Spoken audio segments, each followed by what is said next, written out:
박사님, 네. 날씨가 너무 춥지 않아요? 아, 너무 추워서. 그래서 그런가? 오늘 네. 빨간 옷 입고 왔어요? 네, 제가 생각하기에 2주 연속으로 제가 이런 빨간색 의상을 좀 입은 것 같아요. 아무래도 연말 산타랠리를 좀 바라는 그런 마음이 담겨 있지 않나. 맞습니다. 10월 중순이 바닥이었고 일단은 네. 바닥이었고요. 저희가 11월 중순쯤에 한번 뭔가 좀 바뀔 기운이 들어올지만 아직까지는 모르겠다 말씀드렸고 조심스럽다 얘기했었죠. 지난주에도 저희가 이 시간을 통해서 뭔가 산타랠리의 개념 다시 한번 정리했고 네. 조금 올라갈 느낌 들지만 아직까지 잘 모르겠다 이 정도 얘기했는데 네. 하여튼 시장이 지난주에도 조금이나 좀 올라갔고요. 특히 맞아요. 지난주에는 최근 한 달과는 달리 나스닥이 조금 강한 표현을 줬어요. 네. 다만 시장은 아직까지 물론 기대감은 바닥을 쳤었으면 하고 기대는 하고 있잖아요. 그렇죠. 물론 우리의 생각과는 달리 그런 그렇죠. 의견이 있다는 건데 네. JP모건이 이제 한 3, 4주 전에 이제 긍정론에서 약간 시간을 바꿨어요. 좀 꼬랑지를 내렸는데 저점 테스트가 조만간 다시 있을 거란 얘기하고 있고요. 네. 모건 스탠리는 3,000에서 3,300 다시 갈 수 있다는 얘기하고 있고요. 골드만삭스는 내년에도 글로벌 증시 전체적으로 베어마켓에서 벗어나기 쉽지 않다는 얘기하고 있고요. 네. 뱅크 아메리카는 늦어도 내년도 초에 리세션이 선언에 있을 것이라는 얘기를 하고 있는데 이들 제가 말씀드린 곳 한 서너 군데가 대부분이 하는 얘기가 바닥은 지금이 아니라 지나간 것이 아니라 내년 1분기 후반? 구체적으로 보면 일부는 뭐 3월 말 이렇게 얘기하고 있거든요. 그러니까 다수의 의견은 아직까지는 조금 저점에 대한 탈피를 벗어났다 얘기하기는 아직까지는 걱정스러운 목소리가 꽤 있다는 걸 좀 네. 얘기를 좀 하고 싶네요. 좀 무시무시한데 그래도 일단은 우리는 좀 기대하는 쪽에 한번 포인트를 맞춰보죠. 물론 마음은 네. 계속 강세죠. 그렇죠. 네, 네. 네.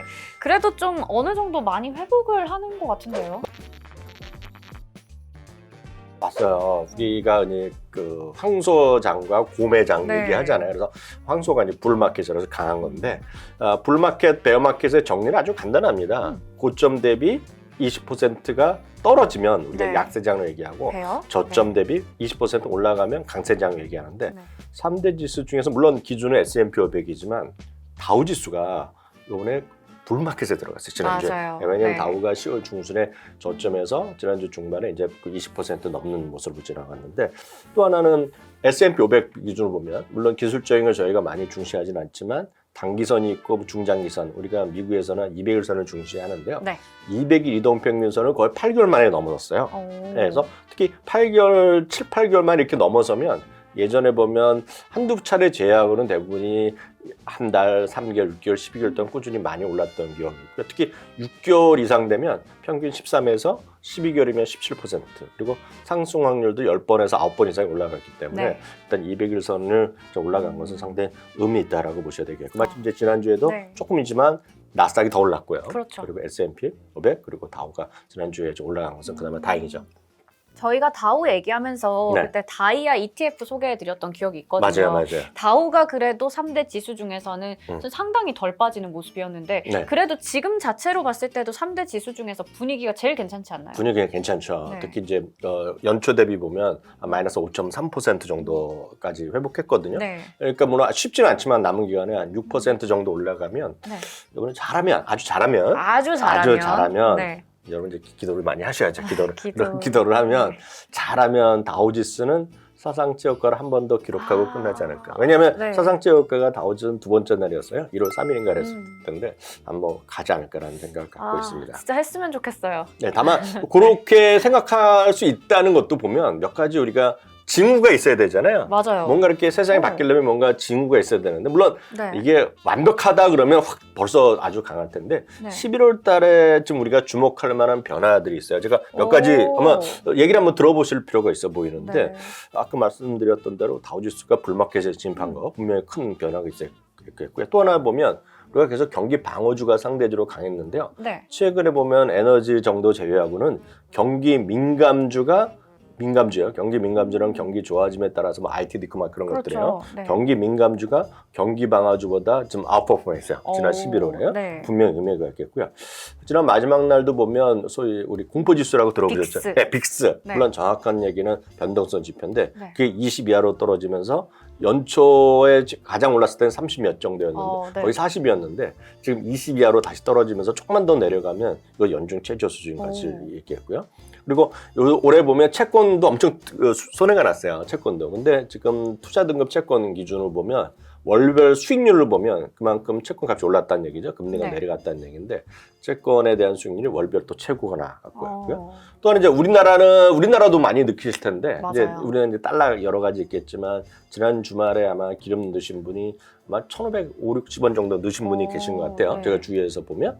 근데 보면 미국은 우크라이나 전쟁 발발 이전 수준으로 달러 그 유가가 떨어졌어요. 그것도 분명히 긍정적이잖아요. 유가 원래 막 130 막 이랬었지 않나요? 그렇죠, 그렇죠. 그리고 또 네. 하나가 미국 달러가 2010년 이후 최대폭으로 월간 하락을 했어요. 한 네. 5% 떨어졌거든요. 그러니까 달러가 떨어진 건 분명히 호재라고 보셔야 되겠고요. 또 하나는 이제 중국을 여러분들 별로 안 좋아하시면 괜히 상당히 많지만 중국의 리오프닝에 대한 기대가 분명히 있는 거죠. 그래서 네. 홍콩 증시가 11월에 20% 이상 올랐어요. 오, 그래서 이게 지금 네. 신규 확진자 수가 계속 나오고 있긴 하지만 그래도 제로 코로나 정책이 완화된다라는 기대감. 그 홍콩 증시가 급등하는 것도 보면 1998년에 월간을 최도 반복했거든요. 그러니까 네. 뭔가 지금 세상에 약간의 좀 변화의 조짐이 있다라고 볼 수 있어요. 또 이러한 영향들이 우리 증시에도 미치거든요. 국내 증시에도요. 네. 그래서 그런 게 있어 보이고요. 다만 이제 고용 보고서를 보면 지난 주말에 약간 압박은 될 수 있어요. 금요일에 나왔는데 생각보다 강하게 나왔거든요. 그렇죠. 생각보다 네. 강하다 보니까 주식시장은 하락하고 금리도 치솟고 달러도 치솟았는데 결국 금요일 날 보면 전부 다 이제 하락하거나 주가를 회복하면서 혼조, 일단 네. 마감됐는데요.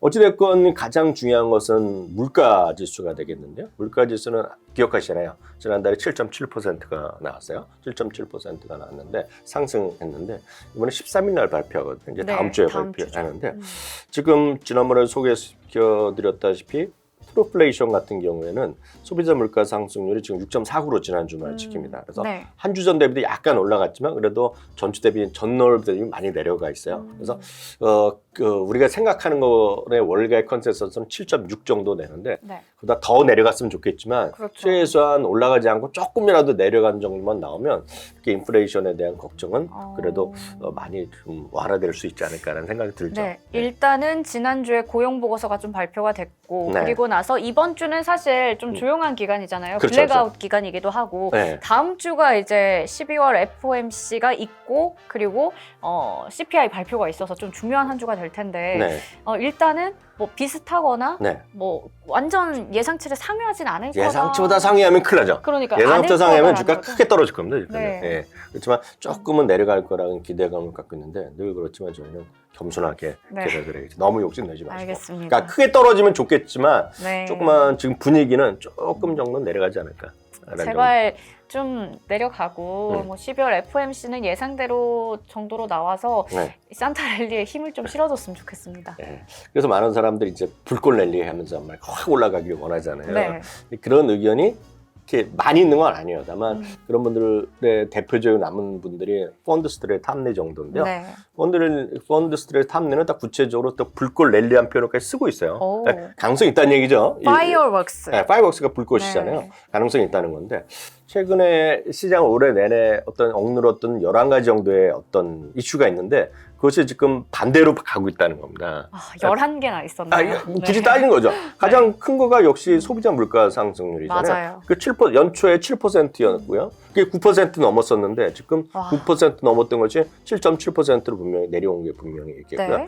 러시아 전쟁 터지고 막 걱정이 많았는데 이제는 뭔가 이번 겨울 지나면서 좀 소강 상태로 들어오면서 끝나지 않을까. 사실 굉장히 길어요. 진짜 장기화되고 있는데 네. 그래도 일단은 뭐 어느 정도의 좀 끝날 수도 있다 이러한 가능성도 제기가 되고 있잖아요. 그렇죠. 그리고 또 네. 하나 이제 가장 큰 앞서도 말씀드린 유가잖아요. 유가가 연초 대비 지금 많이 올랐을 때 75달러에서 130달러 갔었잖아요. 네. 지금 130에서 75 왔잖아요. 다시 돌아왔어요. 그러니까 방향이 바뀌었다는 거죠. 네. 그러니까 뭔가 지금 분위기가 디렉션이 좀 바뀌어 있다는 겁니다. 물론 네. 이게 다 어느 정도 인정하실지 모르겠지만 예를 들어서 또 하나거든요. 미국에서 그 당시에 전쟁 직후에 보면 밀 가격도 엄청 급등하고 먹거리 가격이 엄청 다 급등했었거든요. 올랐었어요. 원자재며 네. 뭐 식품이며. 천연가스도 엄청 맞아요. 올라갔었는데 네. 최근에 보면 미국의 밀가격 가격 많이 떨어졌단 말이죠. 휘발유 가격 떨어지고 이런 거 마찬가지지만 그래서 이제 방향성이 아주 어려웠던 악재로 계속 가던 방향이 그 악재가 최소한 해소되는 쪽으로 좀 바뀌고 있다는 거죠.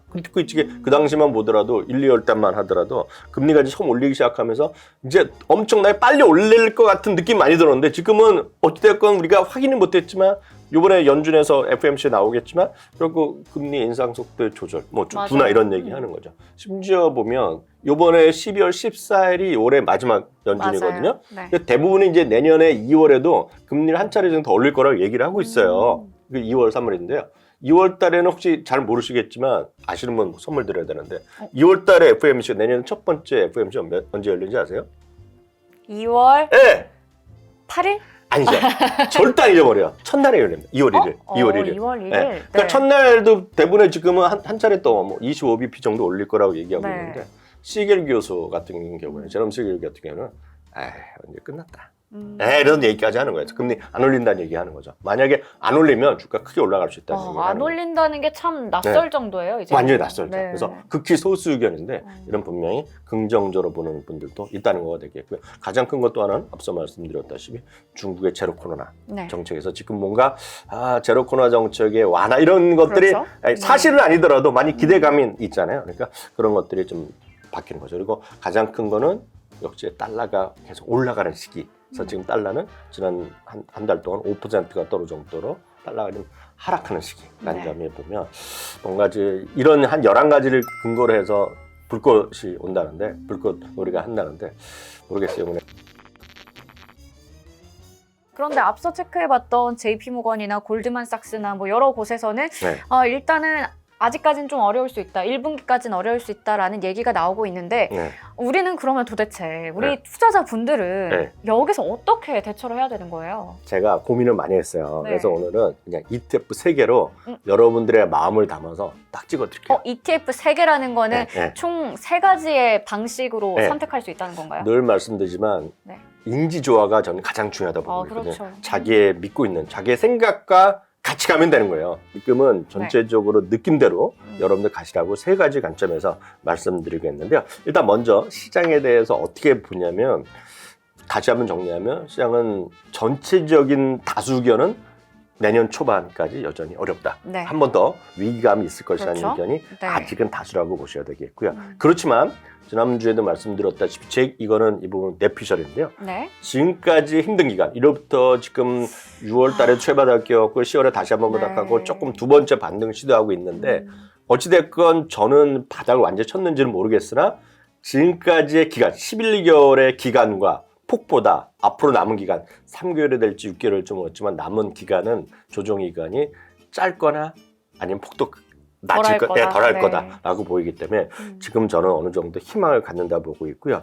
여전히 시장은 그렇다고 해서 저점을 딱 찍을 수가 없기 때문에 장기적으로 꾸준하게 적립식으로 투자하는 것들 그리고 역시 이번에도 느끼셨겠지만 여러분들이 갖고 있는 주식과는 다른 주식도 올해 강했단 말이죠. 네. 냉정히 보면 가장 강했던 것이 무슨 어떤 에너지나 헬스케어, 유틸리티 이런 거잖아요. 여러분들이 안 갖고 있는 것들이란 네. 말이죠. 그래서 이번에도 분산 투자가 핵심이다라고 좀 믿고 있죠. 그래서 이 정도의 관점을 보면 앞으로 여러분들이 보시는 분들은 딱 3가지 부류로 나눠드리겠습니다. 네. 첫 번째는 아마 웬만한 분들이 이럴 텐데 내가 성장주 중심에 많이 갖고 있다. 그래서 뭐 올해 애플, 테슬라. 그렇죠. 그리고 올해 약간 생각보다 지수보다 많이 떨어졌다. 그렇죠. 많이 떨어졌죠. 지수가 한 13%니까 20-30% 떨어진 분들이 대부분 여기에 해당됩니다. 네. 성장주가 많이 갖고 계신 분들 입장에서 보면 지금부터 뭘 사셔야 되냐면 딱 ETF로면 VTV입니다.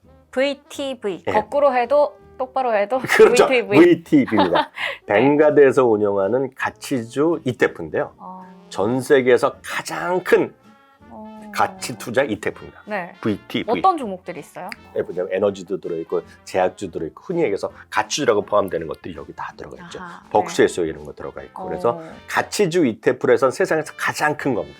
그래서 VTV. 두 번째는 나는 지금 할까 말까 하다가 이제 한번 미국 주식 시작하겠다는 분이 있단 말이에요. 오, 네. 왜냐하면 지금도 보시는 분들 중에 이 방송을 보시는 분들은 미국 주식 많이 하셨지만 여러분들 친구는 아직까지 90%는 한국 주식만 하시는 분이에요. 그리고 올해가 사실 쉽사리 들어가기는 어렵다. 그렇죠. 예, 그렇죠. 네. 예. 그래서 지금부터 시작하시는 분들이라면 늘 말씀드리는 S&P 500을 그냥 사실 적립수로 하시는 게 낫겠고요. 네. 그 중에서 가격대나 가격대에서 여러분 분할 없는 것은 SPLG죠. SPLG는 S&P 500을 그대로 추정하는 거라고 보시면 돼요. 네. 그래서 $50 언저리이기 때문에 SPLG. 그러니까 지금부터 미국 주식을 시작하신 분은 SPLG라고 보셔야 되겠고요. 네. 세 번째는 약간 공격적인 성향. 오. 야, 나는 지수 약간 좀 재미없을 것 같고 가치주 이거 잘 모르겠어. 네. 다만 나는 조금 공격적으로 하시는 분들한테는 뭐 저희가 여러 차례 이 코너를 통해서 소개해드렸는데 달러의 어떤 약세에 베팅하는 거죠. 달러가 조금 떨어질 것 같은. 그러면서 그것은 미국의 수출 비중이 높은 기업들. 네. 수출 비중이 높다는 것은 결국 달러가 지금 강했을 때 재미없었던 거예요. 그래서 떨어져야 좋은 거죠. 여기서 보면 네. 애플이나 뭐 다 들어가는 겁니다. 그게 바로 PEXL, 페이서라는 곳에서 하는 엑스포트의 EX, 그 다음에 리더의 L이거든요. PEXL 몇 번 소개해드렸는데요. PEXL, 네. 공격적인 분들이라면. PEXL. 네. 네. 그러면 사실 오늘 추천해주신 ETF들이 네. 올해 들어서 지수 대비해서는 어떤 반응을 보였나요? S&P 500은 그냥 지수만큼 떨어진 거 네네. 되겠고요. 가치주는 지수 대비 선방했죠. 왜냐하면 가치주 같은 경우에는 네. 올해 들어서 지금 하락률이 1%밖에 안 됩니다. 아까 말씀드렸던 달러의 비중이 수출 비중이 높은 것은 지수보다 더 떨어졌죠. 그렇죠. 왜냐면 강달러였으니까. 그렇죠. 네. 그래서 더 떨어졌기 때문에 앞으로 내년에 좀 바뀌면 이런 것들이 좀 지수를 선방할 것 같아요. 지수가 대비. 좋습니다. 네. 일단은 이 VTV 이름도 마음에 드는데 네. 굉장히 튼튼한 방패 역할을 해줄 것 같다라는 생각이 드네요. 맞아. 이건 제가 여러 번 말씀드렸는데 네. 전 세계에서 가장 큰 가치주 ETF다. 와, 네. 믿으셔도 되겠습니다. 이런 거. 알겠습니다. 그러면 이렇게 세 가지 방식 중에서 저희가 또 한번 선택해서 네. 투자를 해보자. 분산 투자가 핵심이다라는 말씀으로 맞아요. 정리해 보겠습니다. 네. 네, 그러면 네. 저희가 매주 하고 있는 수익률 대결 네. 어떻게 생각하세요? 이번 주, 지난주. 저는 뭐 네. 매번 져갖고 이번에도 수성 앵커가 이겼을 것 같은데요? 저도 제가 이길 줄 알았는데 네. 우선은 유나이티드 헬스그룹 제가 했었죠. 그거 잘 나갔을 것 같은데? 그게 0.1% 올랐어요. 에게! 저는 더 떨어진 거 아니야? 진짜 에게. 근데 에어비앤비가 네. 4% 올랐어요. 4.1%. 아이고, 그 정도 올랐어요? 네. 모처럼 이겼네, 모처럼. 네, 모처럼 모처럼 네. 박사님의 압승인 걸로 이거 소도 뒷걸음 잡다가 뒷걸음 하다가 뭐 팔이 자꾸 그러잖아요. 쥐잡고. 쥐잡고? 그러잖아요. 이거 네. 참 네. 제가 오늘 그러면 서력전을 준비해 왔습니다. 서력전? 네.